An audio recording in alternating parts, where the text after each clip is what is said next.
Marta lebih tahu daripada Kristen. Apa kata Marta? Ya Tuhan, aku percaya bahwa engkaulah Mesias, anak Tuhan, dia yang akan datang dalam dunia. Itu jelas itu.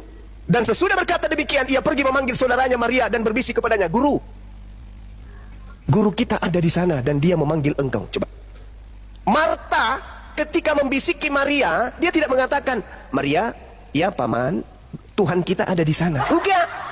Kalau pemahaman Anda itu adalah Tuhan, kenapa Marta berkata kepada Maria dan berbisik kepada Maria? Maria, ya tante, guru kita ada di sana dan guru kita memanggil engkau. Mendengar itu, Maria segera bangkit lalu pergi mendapatkan Yesus. Nah, Maria juga bangkit ini. Jadi Tuhan juga nanti kalau disalahartikan sama penyembah-penyembah manusia. Tetapi waktu itu Yesus belum sampai kemudian ke dalam kampung itu. Ia masih berada di tempat Marta menjumpai dia. Ketika orang-orang Yahudi yang bersama-sama dengan Maria di rumah itu untuk menghiburnya, melihat bahwa Maria segera bangkit dan pergi keluar, mereka mengikutinya. Karena mereka menyangka bahwa ia akan pergi ke kubur untuk meratap di situ. Setibanya Maria di tempat Yesus berada melihat dia, tersungkurlah ia di depan kakinya dan berkata kepadanya, Tuhan, sekiranya engkau ada di sini, saudaraku pasti tidak mati. Ketika Yesus melihat Maria menangis dan juga orang-orang Yahudi yang datang bersama-sama dengan dia, maka masgullah hatinya. Ia sangat terharu dan berkata, di manakah dia kamu baringkan? Jawab mereka, Tuhan, marilah dan lihatlah. Maka menangislah Yesus. Coba. Apa maksud dalam otak? Tadi dia Tuhan, akulah kebangkitan, akulah hidup. Barang siapa yang percaya kepada aku, ia akan hidup. Walaupun sudah mati, oh dia adalah Tuhan. Tapi data selanjutnya, maka menangislah Yesus. Hei, otak ini masih bisa nggak disembuhkan sedikit? Hah? Menangis Yesus, kenapa menangis? Tuhan anak menangis. Kata orang-orang di sana kemudian, lihatlah betapa kasihnya kepadanya. Tetapi beberapa orang di antaranya berkata, ia memelekkan mata orang buta, tidak sanggupkah ia bertindak sehingga orang ini bisa hidup? Maka masgullah pula hati Yesus, lalu ia pergi ke kubur itu. Kubur itu adalah sebuah goa yang ditutup dengan batu. Kata Yesus, angkat batu itu. Marta, saudara yang orang meninggal itu berkata kepada Tuhan, ia sudah berbau, sebab sudah 4 hari ia mati. Jawab Yesus, bukankah sudah kukatakan kepadamu, jikalau engkau percaya, engkau akan melihat kemuliaan siapa? Kemuliaan Allah. Saya ulang, ketika Marta mengatakan, Tuhan, saudaraku ini, saudara Maria ini, si Lazarus ini Tuhan, udah membusuk. Sudah 4 hari dia meninggal. Apa kata Yesus? Bukankah sudah kukatakan kepadamu, jikalau engkau percaya, engkau akan melihat kemuliaan Allah. Anda coba sambil dengarkan saya, Anda buka Yohanes 1 nomor 14, kemuliaan yang ada pada diri Yesus adalah kemuliaan yang diberikan Allah kepada Yesus. Tidak percayakah engkau kepadaku bahwa engkau akan melihat kemuliaan Allah? Maka mereka mengangkat batu itu. Lalu Yesus menengadah tangan ke atas. Angkat tangan Yesus ke atas. Apa yang sedang dia lakukan itu? Tripping, joget, salto, atau apa itu? Telepati? Enggak. Yesus sedang memohon kepada Tuhannya Allah Subhanahu wa ta'ala. Lalu berkata, Bapa, aku mengucap syukur kepadamu karena engkau telah mendengarkan aku. Aku tahu bahwa engkau selalu mendengarkan aku. Tetapi oleh karena orang banyak berdiri di sini mengiringi aku mengatakannya supaya mereka percaya bahwa engkaulah yang telah mengutus aku. Dan sesudah berkata demikian, berserulah ia dengan suara keras, Lazarus, kadia, mari keluar wahai Lazarus. Maka orang yang telah mati itu datang keluar, kaki dan tangannya masih terikat dengan kain kafan dan mukanya tertutup dengan kain peluh. Kata Yesus kepada mereka, bukalah kain-kain itu dan biarkanlah ia pergi. Subhanallah. Sang Mesias, Al-Quran sudah menjelaskan bahwasanya Nabi Isa alaihissalam diberi mukjizat oleh Allah, membangkitkan orang mati, meniupkan kemudian pada tanah liat berbentuk burung, lalu hidup burung itu. Subhanallah. Orang berakal nggak mungkin menyembah dia. Karena di dalam Kisah Para Rasul 2 nomor 22, orang Israel harus tahu, yang aku maksudkan adalah Yesus dari kota Nazaret, seorang manusia yang telah ditentukan oleh Allah untuk melakukan tanda-tanda mujizat kekuatan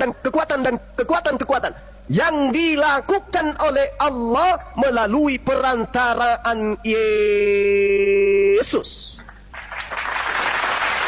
Ayo, sekarang pertanyaan saya, siapa di antara Anda atau saya yang percaya Yesus itu utusan Tuhan?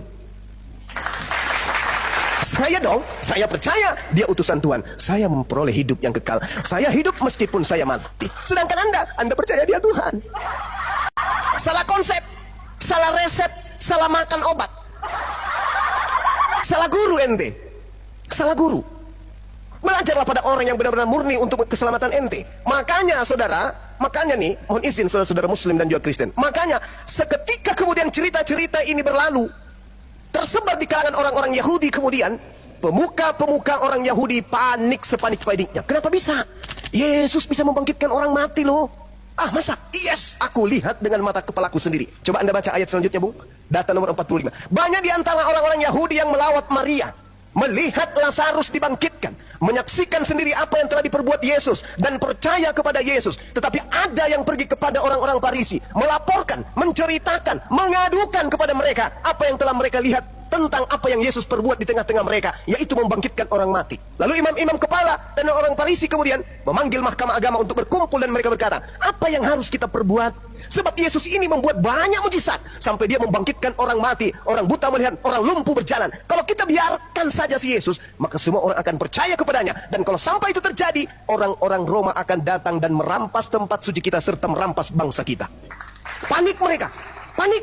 Mahkamah agama dipanggil, kemudian imam kepala dipanggil, orang-orang Farisi dipanggil, orang-orang Yahudi sidang mendadak. Mereka rapat, kemudian konsili dadakan diadakan kemudian pada saat itu. Apa yang harus kita lakukan? Kalau kita biarkan Yesus begini terus, maka orang akan semakin percaya kepada dia. Semakin banyak yang percaya kepada dia, semakin kurang yang membayar upeti, semakin kurang yang membayar pajak. Dan kalau itu terjadi, maka bangsa Romawi akan datang merampas tempat suci kita dan juga merampas bangsa ini.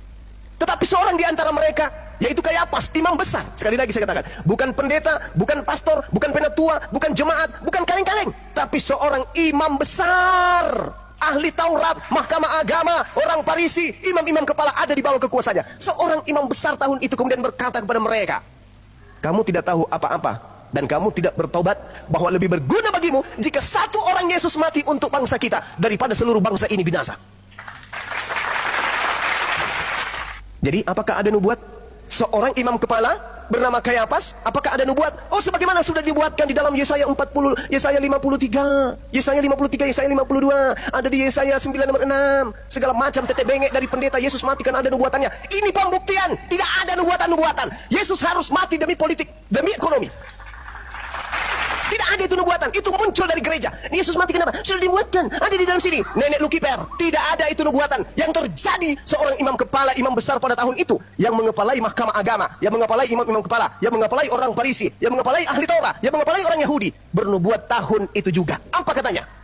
Lebih baik satu orang Yesus mati daripada seluruh bangsa kita ini binasa.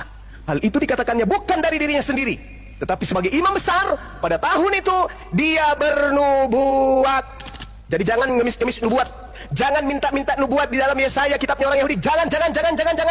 Jangan. Nubuat untuk Yesus sudah ada dari imam kepala. Dia imam kepala, imam besar yang telah bernubuat. Apa bunyi nubuatannya? Dengarkan. Yesus akan mati untuk bangsa itu, dan bukan hanya untuk bangsa itu saja, tetapi juga Yesus mati untuk mengumpulkan dan mempersatukan anak-anak Elohim yang bercerai-berai. Nubuat jatuh palu. Nubuat tahun itu, Yesus harus mati untuk menyelamatkan bangsa Israel, bukan yang ada di tengah-tengah Yerusalem saja, tetapi bangsa Israel yang berpencar ke seluruh bumi yang telah bercerai-berai. Jadi tidak ada Yesus mati untuk Karisteng. Tidak ada Yesus mati untuk orang Medan, untuk orang Makassar, untuk orang Flores, untuk orang Kupang, orang untuk Toraja. Tidak ada. Nehi Murica Ketum Berjahe. Tak ada. Yesus mati hanya untuk bangsa Israel. Maka imamnya bernubuat, adalah lebih baik Yesus mati seorang diri daripada bangsa kita seluruhnya binasa. Apa yang terjadi? Baca nomor 53. Mulai dari hari itu mereka sepakat untuk membunuh Yesus.